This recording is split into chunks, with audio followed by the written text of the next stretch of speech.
kita highlight. Okay, highlight. Jangan highlight buku teks pula. Okay, Assalamualaikum dan salam sejahtera. Kita boleh mula sesi kita. Atau dah berapa dah PDPR kita buat ni. Sekolah tak buka-buka lagi. So, cikgu harap apa kita belajar hari ni, kamu ambil dan belajar di rumah dan buka buku selebihnya. Okay, dan buat soalan-soalan dalam buku kerja. Okay, so kita sambung balik berkaitan dengan di bawah topik gelombang lagi. Okay, iaitu resonan. Okay. Sebenarnya cikgu cakap itu, resonan adalah apa? Resonan secara amnya dia apa? Okay. Resonan berlaku bila sistem dipaksa bayun pada sistem frekuensi jatinya dalam satu daya luar. Okay. Sebab itu cikgu cakap itu, setiap objek, setiap benda-benda yang ada di sekarang ni, dia punya getaran yang berbeza-beza. Okay. Mungkin objek kaca berbeza, objek batu, besi dan beza. Kita sendiri pun ada juga resonan dia, getaran dia. Okay, di mana kalau kita contoh di sini, bandu ni kan, okay, kalau kita hayungkan bandu yang X tu, okay, dipaksa bandu, kita ambil X tu kita hayungkan, okay, bandu B berayun dengan amplitude yang lebih besar berbanding dengan bandu lain. Okay. Oleh sebab B ni adalah menyamai panjang X ni, bagaikan dia menyamai resonannya, dia lebih cepat dapat tenaga berbanding dengan bandu-bandu yang lain.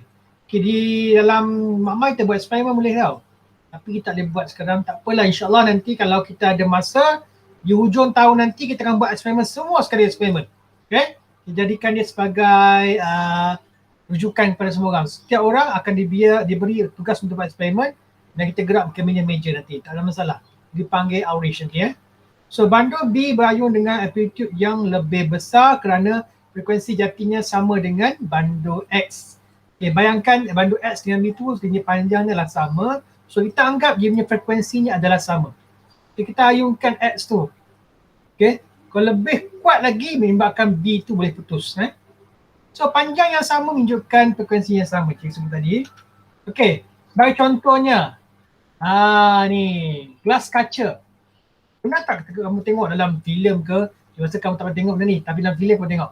Okay, bila orang menyanyikan la la la la la, frekuensinya menyamai kaca tu dan dia push lagi dia punya tekanan tu menyebabkan kaca itu crack. Okay, bila dia crack, dia akan hancur berderai. Ini pernah terjadi ya. Di mana frekuensi itu menyamai frekuensi kaca tu dan dia crack dan berkecai. Bukan pecah tau, berkecai. Jadi habuk halus. Habuk kaca halus. Okay. Itu dia. Itu yang memecahkan kaca. Ini sebabkan frekuensinya menyamai. Sebab itu orang orang soprano. Okay. Ini penyanyi soprano yang menyanyi dengan nada yang tinggi, dia telah menyamai frekuensi kaca yang berkenaan. Dan dia terik lagi dia punya suara dia menyebabkan kaca itu pecah dan berderai. Okay, so gelombang air. Ingat lagi gelombang. Gelombang ada dua jenis, iaitu melintang dan membujur. Gelombang semua gelombang adalah gelombang melintang kecuali gelombang bunyi. Sebab gelombang bunyi adalah gelombang bujur. Ingat, dua jenis gelombang, melintang dan bujur. So gelombang air, contoh cikgu sebut itu ada tentang permukaan yang bulat-bulat, ada permukaan yang sepatah-patah. Okay, ini cikgu tunjuk pengetar spera. Pengetar spera tu bagaikan satu alat yang bentuk spera di hujung tu ketuk air. Ketuk air dan air akan bergerak seperti ombak. Okay, yang bulat-bulat. Seperti kalau campak batu di dalam kolam. Okay, itu pengetar spera. Okay, pengetar satah pula, kamu ketuk air itu di permukaan air, dia menyebab macam ombak di pantai. Dia mendatar sampai mempas pantai. Itu dipanggil gelombang satah. Okay, contohnya pengetuk spera ni, ketuk air, dia akan jadi gelombang gitu. Lompat satah dia akan jadi gelombang gitu. Ketuk air. Gelombang akan bergerak begitu. Okay, nampak tak dia punya mukadimah dia? Okay, nampak? Dia punya cara gelombang tu terjadi. Okay, walau bagaimanapun,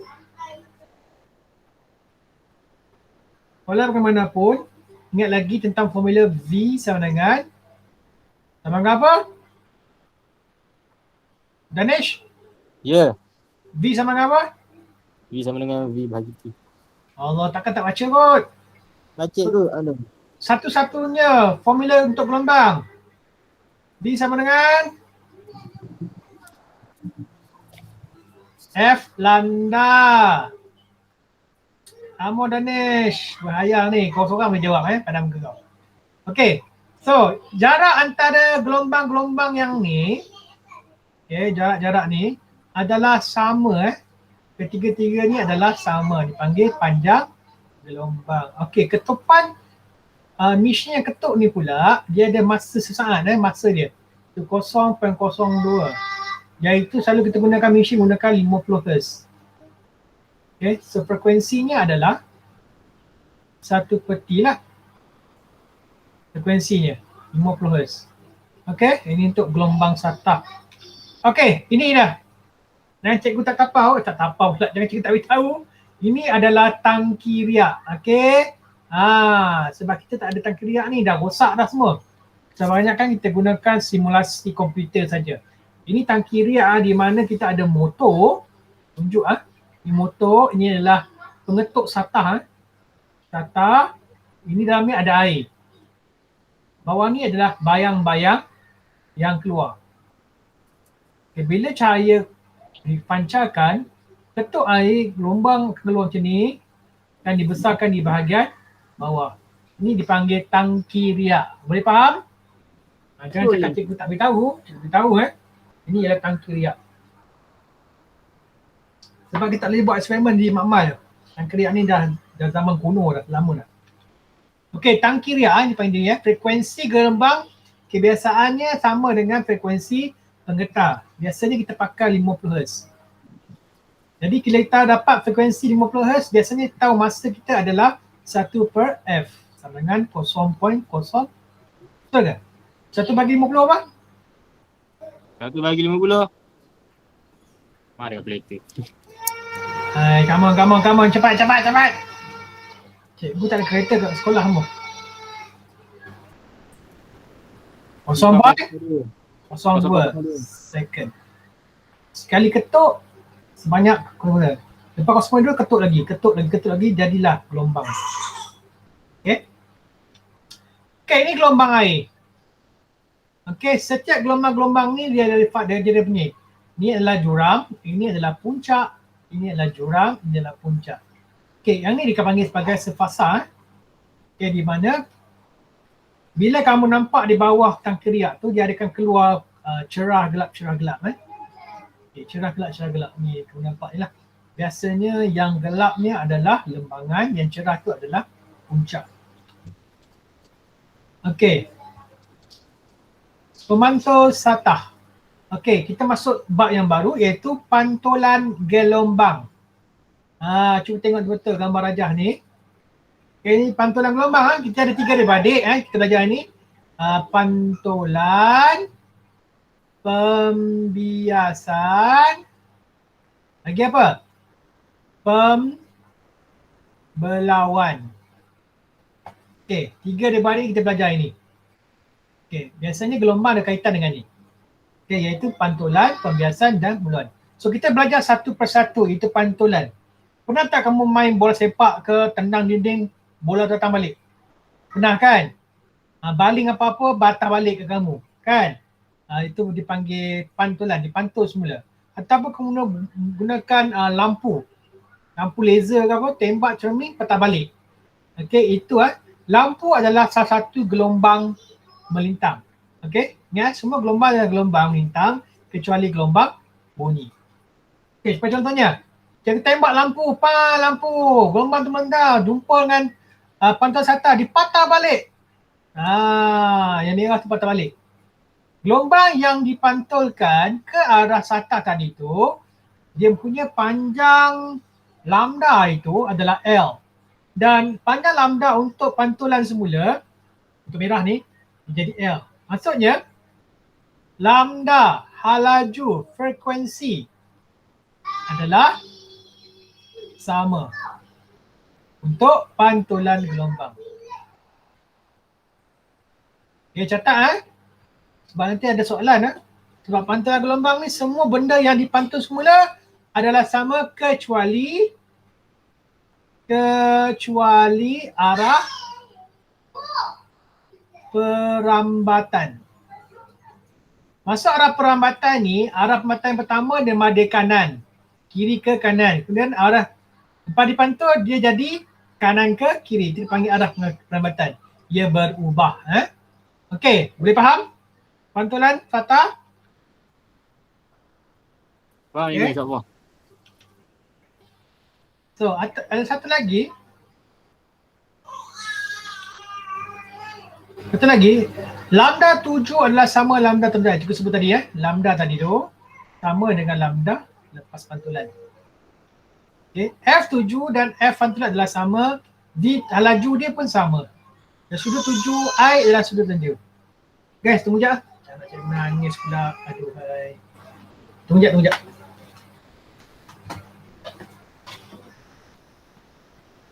Kenapa sekejap? Apa nak jawab?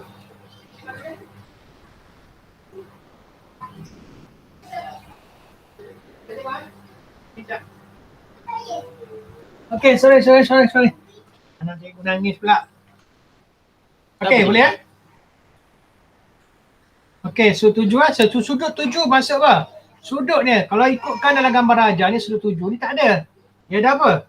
Dia ada sudut 7 tapi sudut 7 ni adalah serenjang iaitu 90 degrees. 90 degrees 90 degrees lah. Ada ni. 90 degrees Okay. Okay, kalau sata tu sengit sikit, apa terjadi? Dia masih lagi V frekuensi lambda adalah sama kecuali arah perambatan. Perambatan gelombang. Okay ni Dia pergi datang ke sini dalam bentuk sudut 90 darjah tetapi dia ada sudut di sini. Okay. Sudut di sini. Kalau sudut ni I, maka sudut yang dirambat ke atas dia pun ada I juga. Okay. Tengok adakah ambil di sini atau ambil di sini? Di sini adalah paksi normal. Alamak. Paksi normal So kita ambil sudut kat sini, kita ambil sudut di sini. Kalau I sini dia punya R ke? R So pantulan di situ. Okay, kita tunjukkan. Okay, gunakan dipantul semula, dia ada sudut normal di situ.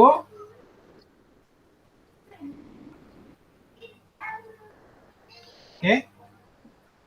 Nampak tu. Ni kan mana faham sebab apa nanti dalam soalan struktur kamu diminta lukiskan. Dia bagi kamu arah perambatan dia untuk sudut 7 dan dia suruh kamu lukiskan lagi sekali arah pantulan dia. Kalau soalan cakap tentang pantulan lah, pantulan. Okay, ingat kita ada 3 beradik pantulan, pembelauan dan pembiasan. Okay, so sudut dia nampak tu. Kita tak ambil di sini tapi kita ambil sini. Kita ambil dengan apabila satu objek yang menghalang gelombang itu bergerak, dia berseranjang. Berseranjang itu ada dia punya paksi normal. Ini kamu belajar dalam matematik. Jangan tak belajar. Paksi normal. So kita ambil sudut daripada sudut yang datang dan paksi normal itu dan sudut lagi sudut normal di belah kanan. Okay, nampak tu. Itu sudut 7 dan ini adalah sudut pantulan. Untuk kes pantulan sudut 7, I sama dengan R. Okay. Itu dia panggil pantulan. Okay, cuba tengok latihan ni. Kenapa cikgu nak buat terima Netsis ni? Sekejap ada orang masuk lah.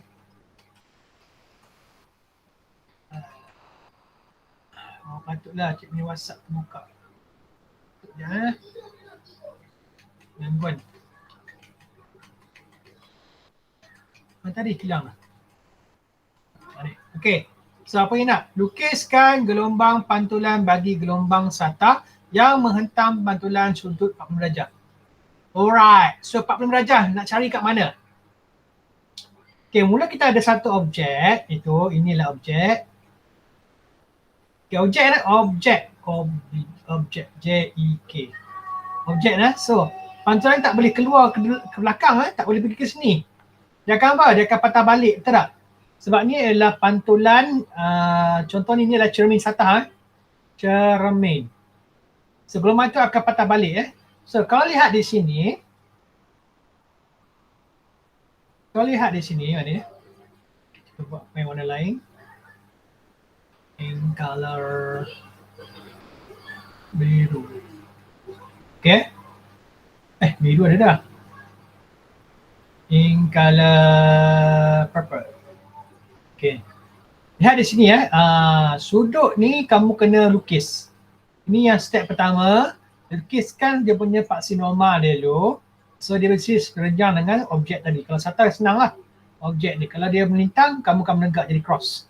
Okay, dah lukis tu. Kemudian dia kata 45 darjah. So lukiskan di sini. Okay. Buat satu arah pembatan. 45 darjah itu adalah di kawasan ini. Ini sudut 45. So pantulan pun dia akan pantul semula. Dia akan pantul semula. Dia akan pantul semula ke arah sini. Nampak tak? Dengan 45 darjah juga. 1% pula darjah. Okay. So dah senang kan? So kamu lukis je lah. Ambil serenjang Ambil nampak tak cara lukis? Senang kan? Ya, faham kan? Faham juga, faham. Mudah sangat. Okay, kita selesaikan masalah ni pula. Raja menunjukkan gelombang air yang kelihatan pegun apabila dilihat melalui stroboskop. Apa itu stroboskop? Stroboskop 5 celah. Stroboskop tu apa? Stroboskop tu adalah alat untuk menghentikan gelombang. Bila frekuensi bergerak tu, kamu pusingkan stroboskop ikut frekuensi dia akan gelombang tu akan statik. Macam mana? Kalau kamu tak pakai stroboskop, pakai handphone. Pernah tak kamu nampak handphone dalam TV dia ada bergerak-gerak, getar-getar tu. Okay, kalau handphone mahal dia boleh hentikan gelombang. Tapi dia dipanggil stroboskop ini zaman dulu. 5 celahan frekuensi 10 Hz. Hitungkan jarak gelombang. Okey. Kita tahu salah satu-satunya formula untuk gelombang adalah apa? Ingat lagi. V sama dengan F darab dengan lambda. So untuk soalan ni, kita akan cari jarak gelombang. Jarak gelombang senang je. Bagi kita ada satu. Satu ni adalah lambda. So nak cari lambda ni berapa? Sebab kita ada 1, 2, 3, 4, 5. Betul tak? Ada 5. 1, 2, 3, 4, 5. So ada 5 ni, untuk panjang 5 ni adalah 20 cm. Senang je. Lambda kita adalah 20 cm bagi dengan 5. Jadi 4 cm. So jawapannya adalah 4 cm atau bersamaan dengan 0.4 meter. Okay, boleh faham? Untuk frekuensi gelombang ni pula, dia bagi kamu 10 Hz. Okay, 10 Hz ni adakah kamu akan berbagi dengan 5?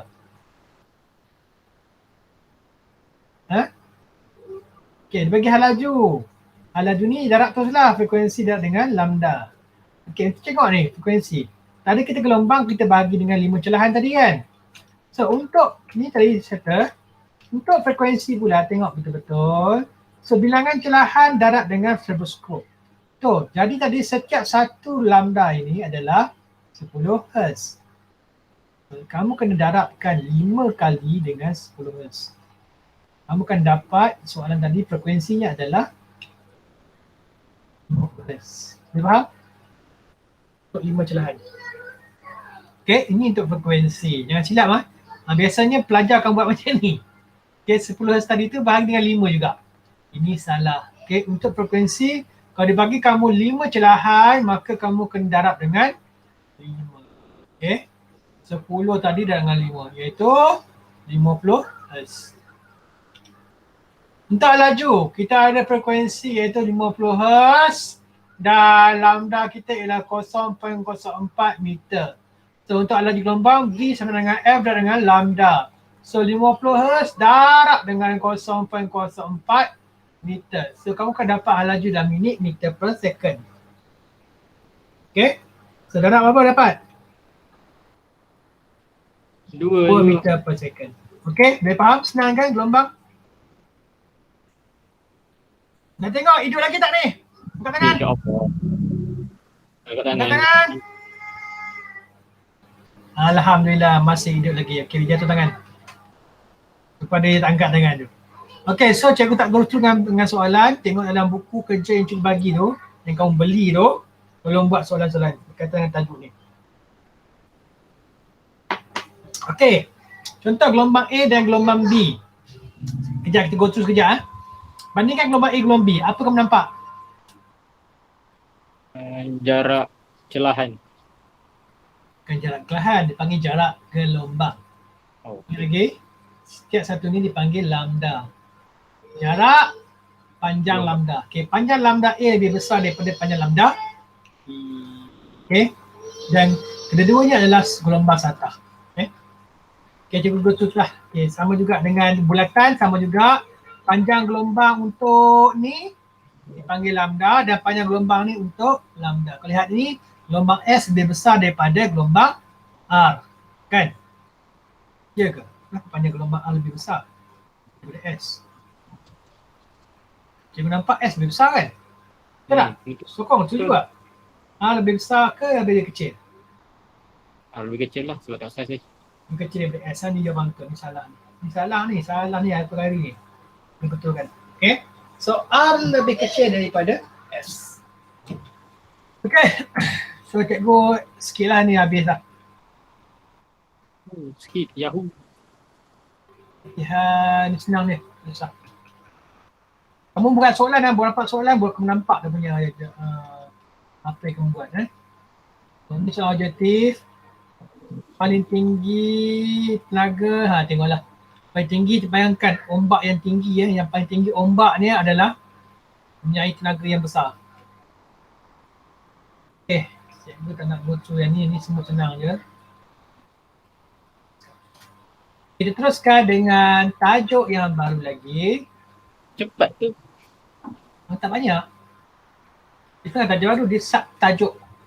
Tajuk dia masih di bawah gelombang. So, tadi kita cakap ada 3 daripada kan. Ini ada daripada yang kedua, iaitu pembiasan. Ingat, untuk 3 daripada ni, kita tak ada formula. Formula masih lagi pakai V sama dengan F darab dengan lambda. So, pembiasan adalah salah satu daripada ciri-ciri gelombang kita, iaitu pembiasan gelombang. Cuba tengok apa yang kamu nampak di sini? Laut. Laut. Apa yang beza laut? Lain daripada laut. Gelombang air. Cuba tengok warna dia. Warna radius di sini dan warna di sini. Apa yang kamu dapat? pekat dan cair. Gelap dan cerah kan? Yang gelap ni memang adalah kawasan dalam. Inilah kawasan cetek. Okay, nampak tak? So ini yang bandingkan, ini dipanggil pembiasan gelombang. Okay, nampak pembiasan gelombang. Kita nampak gosur di dalam. Dan pembiasan gelombang ni tadi satah ni. Okay, kalau ni pantul kan. Tapi gelombang yang masuk dia akan terus ke depan. Dia tak patah balik. Dia akan tembus ke dalam. Tadi pantulan dia pantul balik kan. Tapi kali ni apa-apa objek contoh kaca gelombang datang, dia akan tembus terus keluar. Itu dipanggil pembiasan gelombang. Okay. Dibias. Dibias Okay, definisi untuk pembiasan gelombang ialah perubahan arah rambatan gelombang bila gelombang merambat dari satu medium ke medium yang lain. Maksudnya tadi cikgu lukis tadi kotak, contohnya ni ialah kaca. Okay, medium yang satu lagi ialah udara. Udara pun medium walaupun cikgu tak lukis dia, semua ni ialah udara. Okay. Daripada udara tadi masuk medium yang kedua, dia akan tembus, dia akan masuk. Okay, dia straight. Kalau bentuk dalam serenjang lah. Skala serenjang. Okay. Pembiasan gelombang air berlaku apabila gelombang air merambat ke kawasan yang lebih duduk kedalaman. Contoh di sini. Okay, kamu nampak tak? Bila kapal-kapal kargo yang menyembangi lautan Cina Selatan, lautan yang dalam, ombak dia nala tinggi kan? Ombak kan? Sebenarnya panjang gelombang dia lebih besar berbanding dengan kawasan cetek. So, untuk ni kamu ambil dulu Kawasan dalam biasanya lambdanya adalah lebih besar berbanding dengan kawasan cetek. Cetek dia rendah sikit. Okay, itu ambil tu. Punya konsep Kawasan dalam lambdanya lebih besar, kawasan cetek lebih cetek. Lebih pendek. Okay. Itu panjang gelombang. Itu. Jika cikgu lukis, ini kawasan cetek, inilah kawasan dalam. Jarak dia ialah 2 kali lambda. Ini 1 lambda je. Okay, itu dia punya konsep dulu, boleh faham. Okay, mari teruskan nota cikgu. Alright. Jika macam ini adalah ombak yang mengalir. Kalau ikutkan ombak ni kita lebih dapati ini adalah sama paras iaitu sama paras. Tetapi jika dia melalui satu plat plastik, nampak tak? Inilah takungan. Okey. Jarak di sini dengan jarak di sini. Nampak ada perbezaan dia? Contoh ni jaraknya ialah 4 cm, ini ialah 2 cm. Okey, yang menunjukkan ada perubahan di sini. Pertama, kalau cikgu buat 2D, ini ialah jarak gelombang. Okey, dia sampai ke kawasan cetek, mana cetek yang bersihkan tadi, dia akan jadi rapat-rapat. Nampak tak beza dia? Dan bila dia melepasi kawasan dalam balik, dia akan kembali normal. Jadi yang ni adalah 2 lambda, inilah 1 lambda. Okey, boleh faham? Sebab itulah ombak yang besar bila sampai ke pantai makin lama makin kecil dia punya ombak. Betul tak? Itulah hakikatnya. Hakikatnya ombak itu tak besar kecuali tsunami. Tsunami bukan saja dia bawa ombak tu, tapi dia bawa air yang banyak mempas pantai. Jadi bila bawa air yang banyak, air itu makin tinggi lah. So ombak tu sentiasa ada tenaga untuk push ombak. Bila kita mempas pantai, ombak ke pantai, air kembali ke laut kan? Dia tak sempat kembali ke laut, dia push lagi sebab itulah tsunami berlaku. Di mana dia masuk ke dalam dataran. Okey, untuk kes pembiasan gelombang, cuba lihat. Lihat ni nyanyi pula budak tu. Okey, kawasan dalam, lajunya adalah laju dia bertambah. Kawasan dalam ni laju bertambah, tapi kawasan cetek lajunya berkurang. Sebab itulah bila sampai ke pantai, makin slow ombak tu dan terus jadi pelembapan. Ingat lagi? Pelembapan gelombang, ingat lagi? Tenaga yang besar makin lama tenaga dia habis dan hilang. Yang lagi tajuk pelembapan tu, kan? So jarak gelombang dalam kawasan dalam dia sangat besar, itu dia bertambah dan kawasan cetek dia makin berkurang. Tetapi untuk frekuensi, ingat ni formula yang siasa kita ingat iaitu V sama dengan F darab dengan lambda.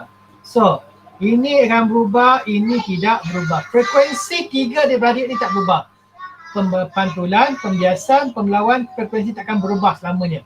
Yang berubah untuk pembiasan iaitu laju dia dan frekuensi dengan lambda dia. Ingat ini untuk pembiasan, laju dan lambda dia akan berubah untuk kes pembiasan gelombang air. So frekuensi akan jadi sama semua, tak akan berubah Okey, ambil note Tadi pantulan tadi cikgu ulang sekali lagi, pantulan mana pen buat. Pantulan semua sama. Apa yang sama? V lambda X. Okey. Tapi untuk pembiasan laju lambda adalah sama tapi frekuensinya laju lambda adalah berbeza tapi frekuensinya tetap sama. Okay, faham? Ambil note saya tulis sebab ada soalan subjektif. Besok kau bandingkan ke tiga-tiga tu. Okey, settle. Jom kita teruskan lagi contoh-contoh dalam pembiasan gelombang. Okey, bayangkan itu ombak yang datang L1, dia sampai ke cetek dia akan jadi apa? L2. Okey, jadi perubahan. So cikgu sebut tadi pembiasan gelombang apa yang berubah? Laju dan lambda. Betul tak? Dia berubah. Tapi frekuensi tetap sama. So V dalam dan lebih besar laju dia daripada cetek.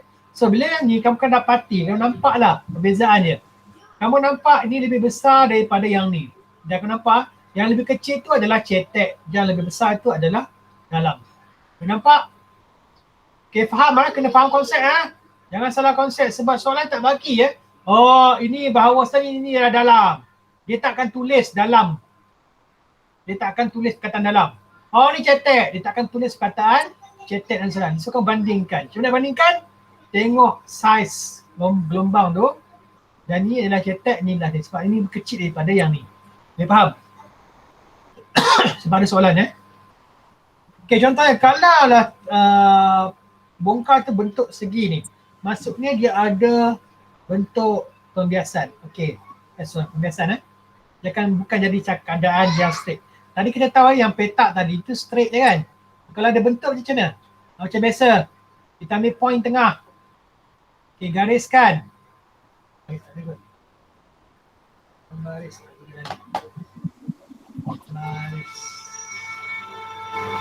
Okay, point tengah. Okay. Ini adalah garis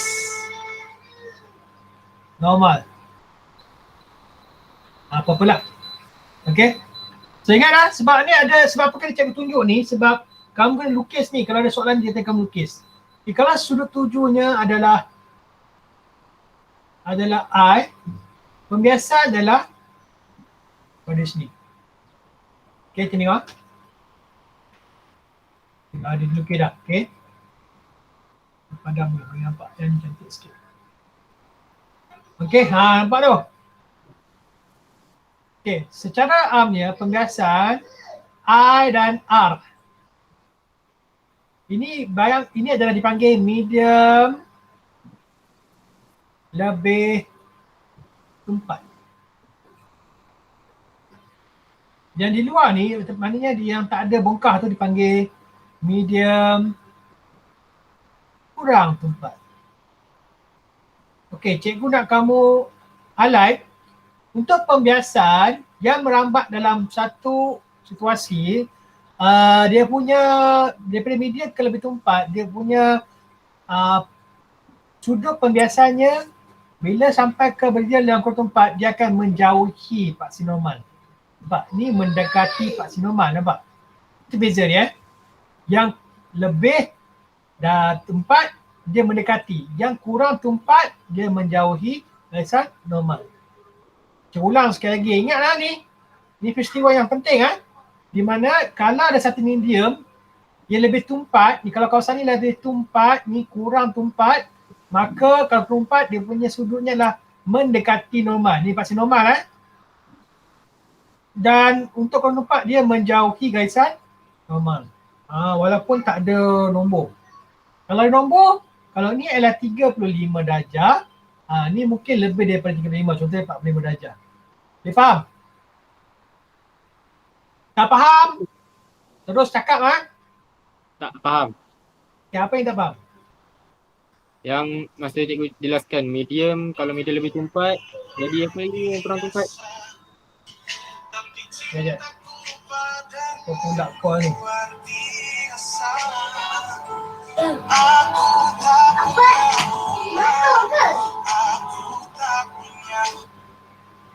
Hello? Kaya, ada kelas. Ada kelas.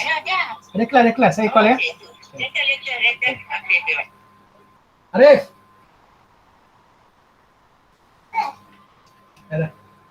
Okey, cikgu ulang sekali lagi Okey, ini adalah dipanggil medium. Kalau ada objek di bawah maknanya dia lebih nipis lebih cetek. Maksudnya kita anggap ni sebagai lebih tumpat. Faham tak maksud lebih tumpat dan kurang tumpat? Ganesh? Apa yang kau faham? Kalau lebih Kalau ada tumpat, satu ada air kan, tuang minyak, apa jadi? minyak terapung ke atas. Sedikit Okay, ke atas. so kamu apa mak kamu diskusikan apa dia? Minyak? Minyak kurang tumpat daripada air. Yes. Kalau tak batu, jatuh. Maksudnya batu lebih tumpat daripada air dan minyak. Okay, kalau dia macam ni, maksudnya ada something di bawah dia. Okay, my God, inilah lebih tumpat. Ni kalau keluar daripada ni, dia kurang tumpat. Okay, faham? Okay, yang cikgu nak beritahu kamu, kalau kataan lebih tumpat, kalau ada kataan normal, sudut dia ni akan kecil, lebih kecil berbanding sudut yang di luar ni. Sebab dia kawasan kurang tumpat. So I dia dengan R. Mana kalau pembiasan, kalau melibatkan situasi yang berbeza ni, yang kurang tumpat tu dia akan menjauhi, jauh betul arah dia daripada gasan normal, nampak? Ni dekat saja ni. Itu maksud cikgu. Apa, kita teruskanlah. Nanti kita ada satu sampai ni, tunjuk sekali lagi Baik bro. Lukislah dia punya tu, lebih kurang lah kan. Kalau macam ni pun sama juga. Dia kan masuk dalam.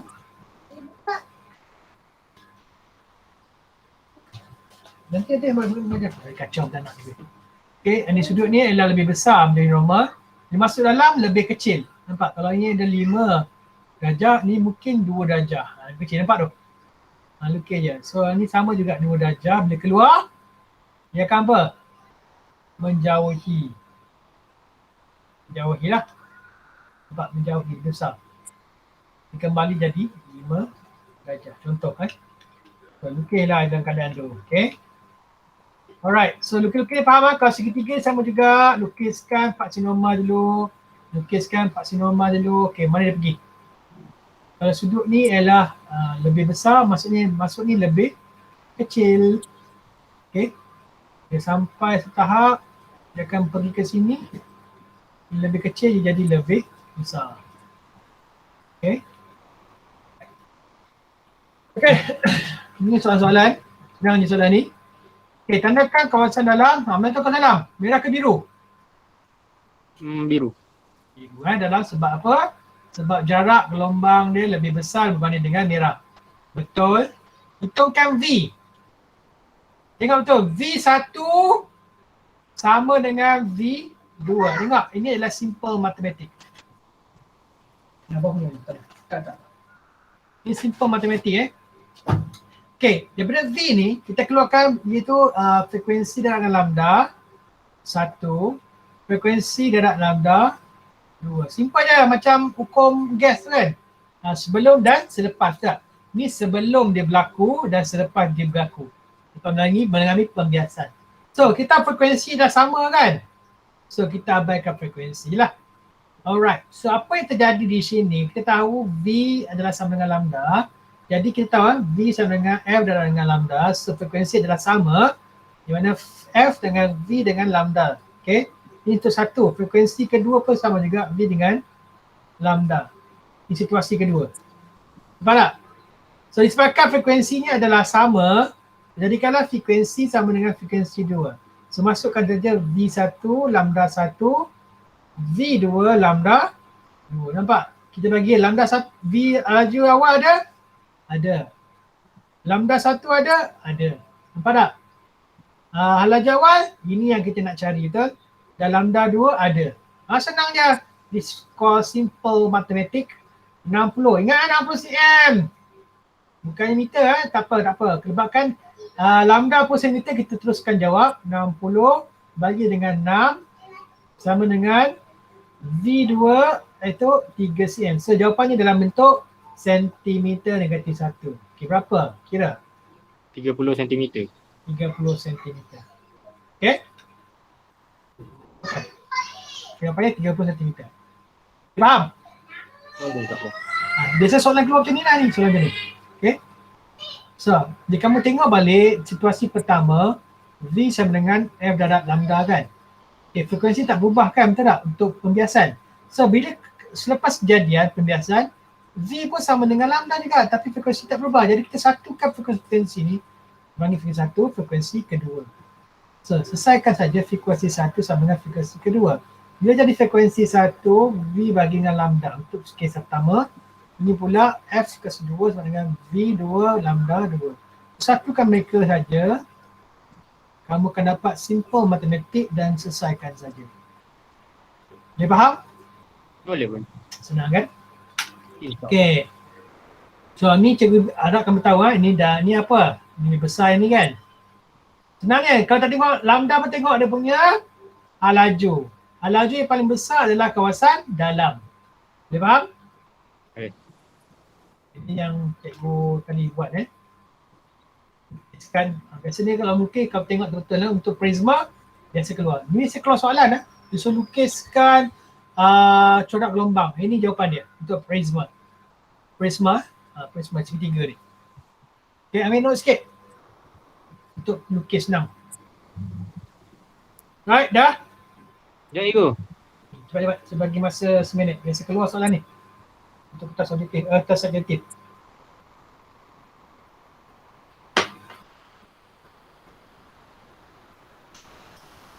Nota tengok dalam PC ya, nak cuba bagi nota. Yang mana kamu nak print lah. Okay, tak nak print buat rujukan cerita. Okay, settle? Ini sama dengan jawapan yang tadi. Jawapannya 10 tak payah ni. Buat cara 3 senang. Pada 30 cm. Okay.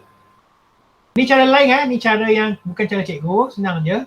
Dia suruh cari frekuensi dulu. Dapat frekuensi, dia cari frekuensi kat sini. Dia jawab terus. Cara cikgu senang aja, satukan je macam hukum boy kan. Kan ingat lagi hukum boy. Baru belajar kan. Hukum boy Charles semua kan. Satukan saja. Situasi pertama, situasi kedua. Guna ni lagi senang daripada guna ni. Ini cara satu persatu cari.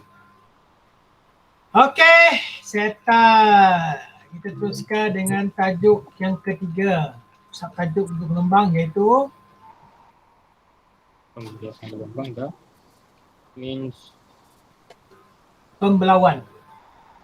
Adik-beradik yang ketiga Adik-beradik yang ketiga iaitu pembelauan. Mari kita tengok. Ui, lengah dah tangan juga. Okey, pernah tak tengok situasi gini? No. Nah. Kalau kamu pergi ke pergi mana? Di pelabuhan. Kan? Pelabuhan kan? Pelabuhan yang berlabuh je adalah kapal yang sangat besar, betul tak? Betul. Betul tak? Kenapa dia kena buat macam ni? Sebab apa? Bila kawasan kapal yang sangat besar, termasuk dia nak parking dekat kawasan untuk angkut barang keluar tu perlu tempat yang dalam. Betul? Betul tak? Macam ni? Faham tak? Kapal yang besar perlu kawasan dalam, betul tak? Dia tak boleh pergi ke pantai, betul? Betul. Disangkut, betul tak? Betul. Jadi, situasinya adalah begini. Di setiap pelabuhan, contohnya Port Klang, dia punya kawasan kapal tu kena ada satu lautan dalam untuk parking. So, kena ada satu benda yang pelantar berada di tempat-tempat kawasan dalam. Contohnya, ni pantai. Okey, pantai. Cuba gambar lain. Screen putih please. Okey. Contoh di pantai. Kan? Ni kapal. Besar gila kapal ni nak pergi. Dia tak boleh pergi ke sini sebab apa? Ini kawasan pantai, cetek. Betul tak? Kapal di kawasan dalam, kena duduk kawasan dalam, boleh terapung, betul?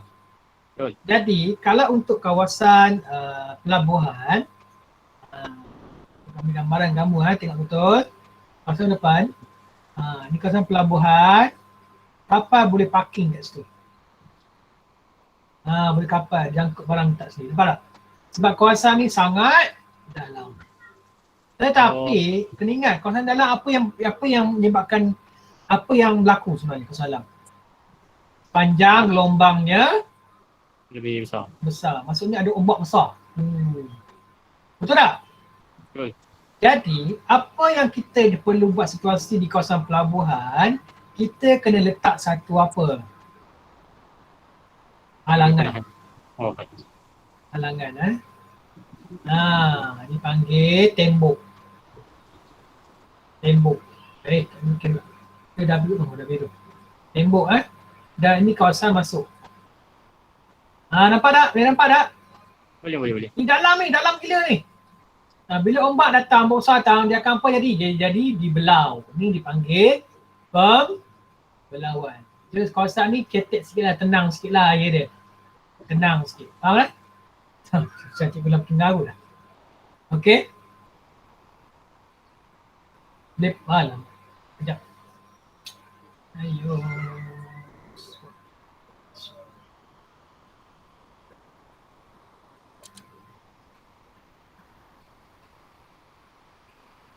Okey. Situasinya adalah macam ni lah. Tuh, nampak tak? Dia punya sebaran gelombang dia. Okey. Macam tu. Dia tak jadi besar, dia jadi tenang sikit lah berbanding dengan asal. Sebab jarak gelombang lebih besar bila kawasan dalam. Betul tak? Ini soal simulawan. So ini ada body yang ketiga untuk kes gelombang. Tadi pantulan, iaitu kita ingat lagi pantulan, semua sama kecuali arah pempatan. Yang kedua adalah pembiasan. Pembiasan semua halaju dengan gelombang berubah tapi frekuensi dia tetap sama. Betul tak? Frekuensi untuk pembiasan. Untuk berlawan pula, apa tengok berlawan, kes berlawan. Okey, berlaku bila gelombang merambat melalui celahan yang sempit atau halangan. Tengok gelombang masuk Okey, kamu kena ingat bila gelombang masuk, ada satu lagi yang dipantul semula, betul tak? Nampak tak? Nampak. Bila datang ni pantul semula. Tapi bila datang ni dia akan teruskan perjalanan, tapi dia bentuk bulat. Nampak tak?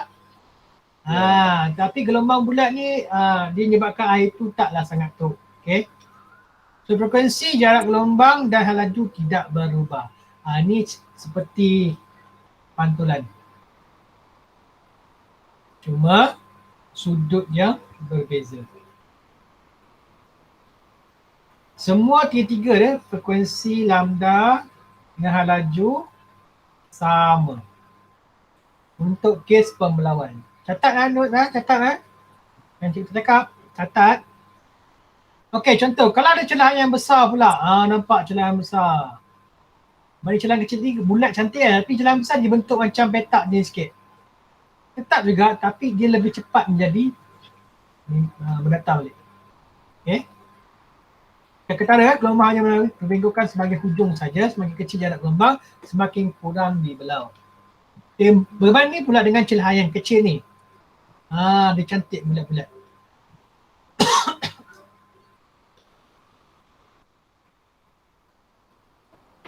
Makin besar jarak gelombang, semakin besar dibelau. So, peminat berlawan yang lain. Kalau bukan lebih celahan. Ombak datang, besar datang. Kamu duduk sini. So kamu tak kena air, tapi tenggelam jugalah kan.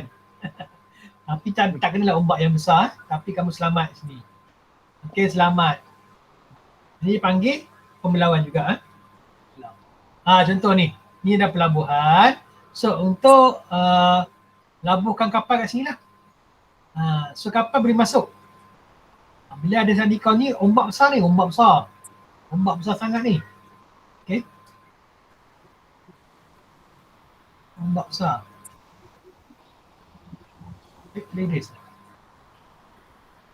Ombak besar. Okay, bila sampai kawasan ni, makin kecil lah ombak. Okay. Dia tersorok lagi dalam ni, bolehlah berlabur, boleh angkat barang keluar. Nampak tak? Boleh faham Boleh. Kita lukis semua kotak gelombang. Kita sebut tadi, yang lebih besar ni, yang lebih kecil ni, dia punya corak gelombangnya berbeza. Yang lebih kecil ni, gelombangnya seakan nak membulat. Lukis dah macam tu. Ini boleh lukis kat tapi bentuk macam tu. Dia bengkok dia depan. Dia bengkok. Dia faham lukis dengan elok sebab ada dalam soalan exam. Okay, habis. Itu je. Melawan. Kejap je. Melawan tak banyak. Dah. Mantap sekali. Kita tengok dalam buku kerja nanti, cari soalan-soalan melawan tolong buat. Jadi kamu ada soalan subjektif juga. Tolong buat. Okay. Kita cakap dulu lah. Ini sama dengan buku kerja kamu. Okay. So, cikgu berletih sangat Masa dah pening-pening sikit ni. Cikgu selamatlah. Vaksin ni boleh memudahkan cikgu. InsyaAllah. Okay. Fenomena yang berlaku sini. Itu nampak tu.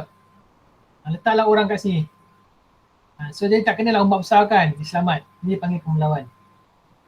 Okey, pembelawan berlaku pada semua gelombang Semua gelombang berlaku. Gelombang melintang berlaku, gelombang bunyi tu. Pernah jadi tak? Bila kamu orang menjerit kawasan ni, ada orang kan menjerit, aku cinta padamu kan.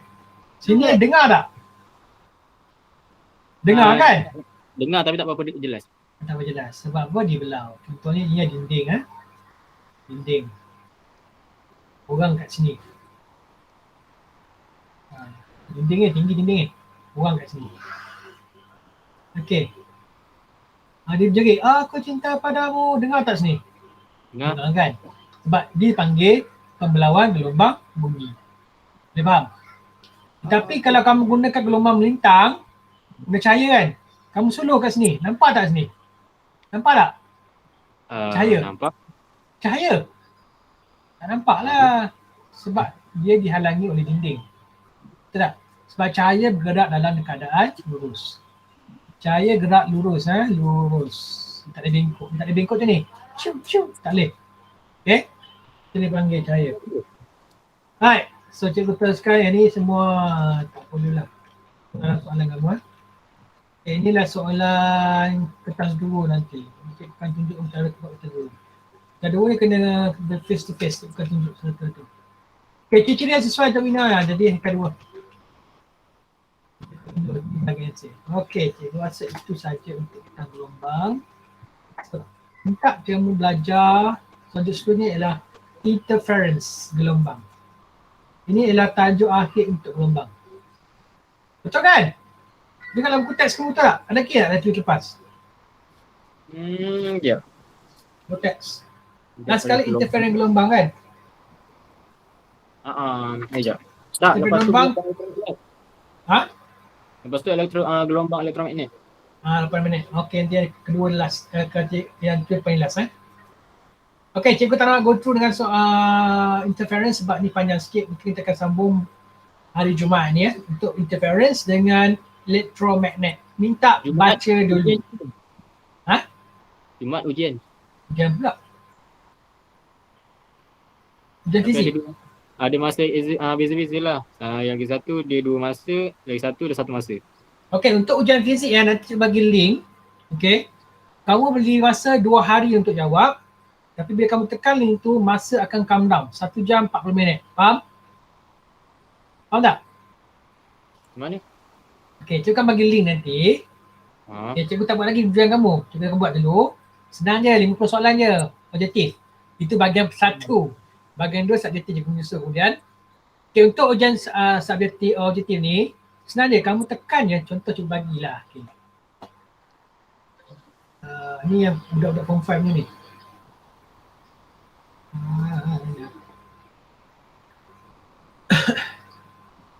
Nampak tak?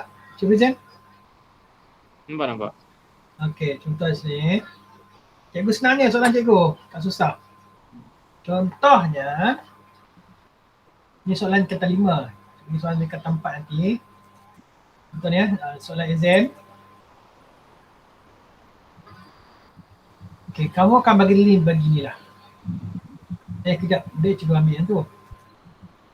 Mana? Cikgu masak. Bilang. Cikgu. Ya? Bab berapa yang masuk? Sambil kita belajar lah. Semua yang kita belajar? Wow. Hanya 4 sign, 5 sign. Okay.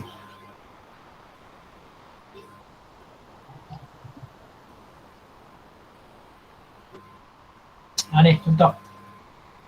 Bukan bagi macam ni. Tak susah pun, cikgu tak rush kamu pun. Ada masa, internet okey, kita buat. Dia ada timer dia. Kenapa tak keluar Kan dah tamat.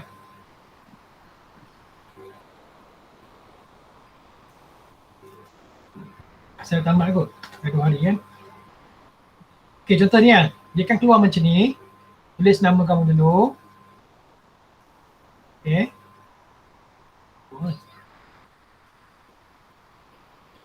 Saya nak cikgu slow lah. Okay. Tulis nama, tulis soalan, tulis nama lagi email @gmail.com contoh. Letakkan nama kamu, apa ni? @gmail.com. Letak nama kamu, contohnya kelas Maths. Okay, tengok. Ini soalan dia. Tekan dulu link ni. Okay, nampak tak? Soalan keluar. Baca soalan, jawab A, B, C, D. Okay, teruskan link ni. Tengok soalan pertama. Okay, kalau dapat C, kamu letaklah C. Nampak tak? Sekali Ah. ada ke mana? Nampak tak? Tak nampak? Tak, lagi satu link tu yang tiba-tiba tunjuk gambar. Kan dia cakap tadi, alamak, kau tak ambil perhatian lah. Tak ada, dah ada. Bila kau masuk tadi, Ah. tekan ni lo, tekan link ni, keluar link ni. Nampak? Link soalan. Itu gambar. Okey. Okey, tekan next. Tu nampak tu, ada macam orang OMR, soalan satu. Soalan ni kat sini, link dia. Baca-baca jawab, kalau tak jawapan C, maka tak C. Jawapan nombor 2, kejap saya. Kerja 2, baca-baca jawab dia. Boleh faham tak? Untuk ketahuan auditif. Sebab dia kira markah terus Okey, boleh? Nanti kamu bagi link nanti. Sekejap lagi dia buat. Okey? Saya rasa itu sahaja untuk hari ni. Ada soalan apa-apa? Cikgu, fizik cuma sekali je. Macam kertas 1, kertas 2 sambung Sebenarnya 3 kertas. Tapi kertas 3 tak boleh buat sebab tu amali sains. Dan kertas 3, kertas 2 adalah buat secara bertulis. Itu cikgu kena fikir kemudian. Kita buat kertas 1 dulu. Buat bahagian 1, bahagian 2, kita buat 2 kali untuk ujian pemahaman kamu 2 kali ya. So ujian pertama ni cikgu buat lagi kamu link untuk objektif dulu, 50 soalan. Jawab semua. Kadang-kadang ada soalan yang berkaitan dengan tajuk-tajuk yang kamu tak belajar. Cuba tengok buku 1 jam 40 minit ada timeline. Okey, itu saja. Ada soalan lain? Okey, semua faham katakan? Faham, insyaAllah. Angkat tangan tak ada. Tak apa, ya.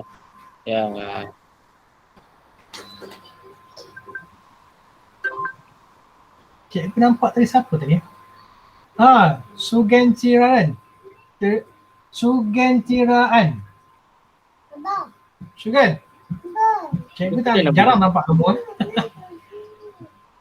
Okey, cikgu harap boleh faham cikgu cakap betul-betul sekarang ni So sekarang ni bulan 6 So kamu ke tempat 6 bulan 6 bulan, kata sebulan, kita jumpa sebulan je tu kan. So kamu terpaksa, terpaksa buka buku teks, buka buku rujukan, tolong study dengan cara sendiri. Kalau tak faham boleh tanya cikgu. Untuk regime Google Meet ni bukan kata kamu belajar sekarang, kamu hanya cikgu bagi kamu 10% je, tak ada banyak. Tolong baca. Tolong baca dulu. Okey? Sebelum cikgu teruskan dengan Google Meet ni. Okey? Itu sahaja untuk hari ni. Kalau tak ada soalan, cikgu tamat tadi. Okay guys, thank you. Terima kasih cikgu.